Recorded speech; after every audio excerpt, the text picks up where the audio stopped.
In 1970, Sega released Jet Rocket, an arcade flight simulator where the player could fly around a 3D virtual environment with authentic sounds and controls. You know, some real type of shit. Jet Rocket is widely regarded as the first open world game. While it might not look like much, believe it or not, 50 years later, it led to the creation of... Sorry, I can't hear you, it's too loud in here. Hey, it's Vegas. So you're a fan of FromSoft games. Like, okay, name every Dark Soul. You got Demon Souls, Dark Souls 2, Bloodborne, Jedi Fallen Order, Dark Souls 3, and Sekiro, all of which came together to create one game. One game utilizing everything From Software has learned over the years. Gameplay, story, graphics. One game to rule them all. Shrek 2. Now, Elden Ring is 100% my type of game. What can I say? I'm kind of a masochist. I started the series out with Dark Souls 2, worked my way backwards from there, and can literally speedrun DS3, so needless to say, I have a strong affinity towards DS2 for getting me into the franchise. Got a problem with that? Take it up with the I don't care bear. Seriously though, a lot of people hate on that game even though it did a lot of things right, mainly the interconnected hub world, which I've always loved, and Elden Ring is basically one big interconnected hub world. You see that tower over there? Yeah, you can go there, and I'm not just talking about Todd Howard levels of it just works. No, it'll take some time, but you really can just walk there, and it's still just as fleshed out as any other area in the game. That being said, however, even my 6 years of simulation training couldn't prepare me for the sheer size of this game. So in an effort to cash in on the popularity of this game, I'm gonna run down everything Elden Ring does right. Are you ready? I don't think you're ready. Interconnectivity lends to immersion, and when you can literally walk from the starting area to a late game area and have a dragon just end it all, it's fun. I like that. I think we all know by now that George R.R. Martin had something to do with this game. It's more so like he just spat in the soup that was Elden Ring and Hideki Miyazaki was just like, thanks. If he had anything to do with the writing of this game, I'd believe it, because a lot of the lore and quest lines of this game feel a lot more mature while still being familiar with what I've come to expect from a Dark Souls game. Like, don't even get me started on the Ranni questline, bro. She faded from existence, leaving me maidenless once again. Unlike Skyrim or Dragon Age providing the player with quest markers, basically telling them where to go, in Elden Ring, brace yourselves gamers, this is gonna get crazy, you have to pay attention. I know. Retro.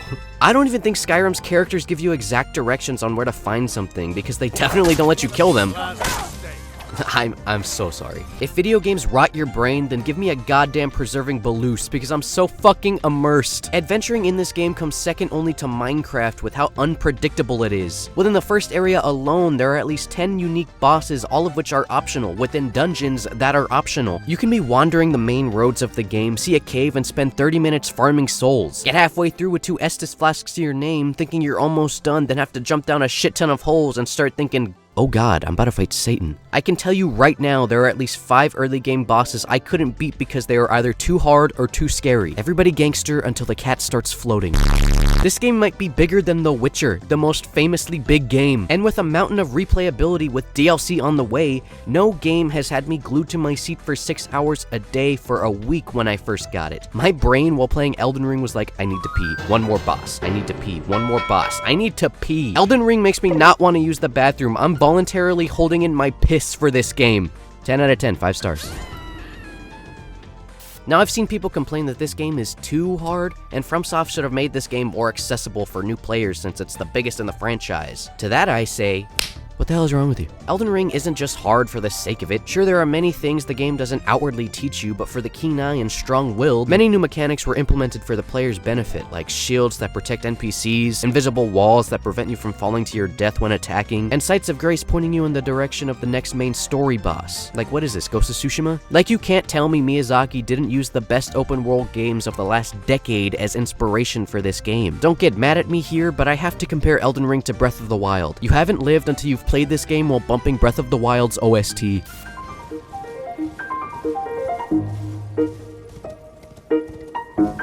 Shit's beautiful. Breath of the Wild is the only other game where I've felt genuine freedom due to sheer chaos. Now I can understand the jadedness towards comparing apples to oranges, but it's more like comparing red apples to green apples. One apple is sweet, appeals to everybody, easy to like. The other is really fucking sour. I like sour shit, so to each their own. But enough of that basic shit, compare it to this. Elden Ring takes more from Dragon's Dogma than Breath of the Wild. If you've played it, then you know what I'm talking about. See, I'm a little freak when it comes to open world games. Give me a forest, dude, and a sword, and I'm a happy boy. Now, Dragon's Dogma isn't a masterpiece, but it basically pioneered some creative mechanics, like needing a lantern in a cave, a daylight cycle giving way to more powerful enemies, and a sick grab mechanic. What I'm trying to say here is please add that into Elden Ring 2. All jokes aside, while Elden Ring may not be the first to implement these mechanics for the betterment of immersion, it sure as hell is the first to perfect them. From Software has always had no misses. They work hard to create state-of-the-art video games, all while keeping the player's best interest in mind first. And in an age where that sensibility has vanished like my runes after beating the Tree Sentinel, it's reassuring that a game 10 years in the making lived up to its hype, and is getting the love and praise it deserves. I hope that companies are taking note as to why this game has taken the world by storm. Not because of advertising, not because of a big name, and not because of longevity, because of the studio's dedication to detail and hard work, who of which inadvertently built a loyal fan base of gamers who've come to love and respect the art they manufacture. Now, if you'll excuse me, I have some illusory walls to find.